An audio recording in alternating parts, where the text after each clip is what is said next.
Hi viewers, இன்னைக்குள்ள recipe பூண்டு தீயல். ஒரு சூடான சட்டியில் 2 ஸ்பூன் நெய் அல்லது 2 ஸ்பூன் நல்லெண்ணெய் எடுத்துக்கோங்க. 1/2 ஸ்பூன் சின்ன சீரகம், 1/2 ஸ்பூன் வெந்தயம், 1/2 ஸ்பூன் கடுகு எடுத்துக்கோங்க. ஒரு கப் ஃபுல்லாக பூண்டு அது உள்ளே போட்டுக்கோங்க. இதை நல்லா வதக்குங்க. பூண்டு வதங்கிட்டே இருக்கும்போது நம்ம உப்பு ஆட் பண்ணிக்கலாம். ஒரு 1/2 ஸ்பூன் உப்பு ஆட் பண்ணிக்கோங்க.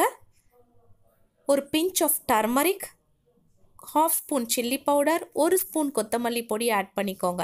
இதை நல்லா வதக்குங்க. பூண்டு ஹாஃபாக வெந்ததுக்கு அப்புறமேட்டு நம்ம மசாலா ஆட் பண்ணுறோம். இந்த பூண்டு தீயல் புளி கரைசலோடு சேர்த்து ரொம்ப டேஸ்ட்டாக இருக்கும். முக்கியமாக ப்ரெக்னென்ட் லேடிஸ்க்கெலாம் ரொம்ப பிடிக்கும். ஒரு கப் புளி தண்ணி ஆட் பண்ணிக்கலாம் நம்ம இப்போது. இது நல்லா கொதிக்கணும். தீயை நல்லா ஃபாஸ்ட்டாக வச்சு நீங்கள் இதை கொதிக்க விடுங்க. ஓகே, பூண்டு தீயல் இப்போ ரெடி ஆயிடுச்சு. இதை நீங்கள் 1 வீக் ஒரு ஏர்டைட் கண்டெய்னரில் ஸ்டோர் பண்ணிக்கலாம்.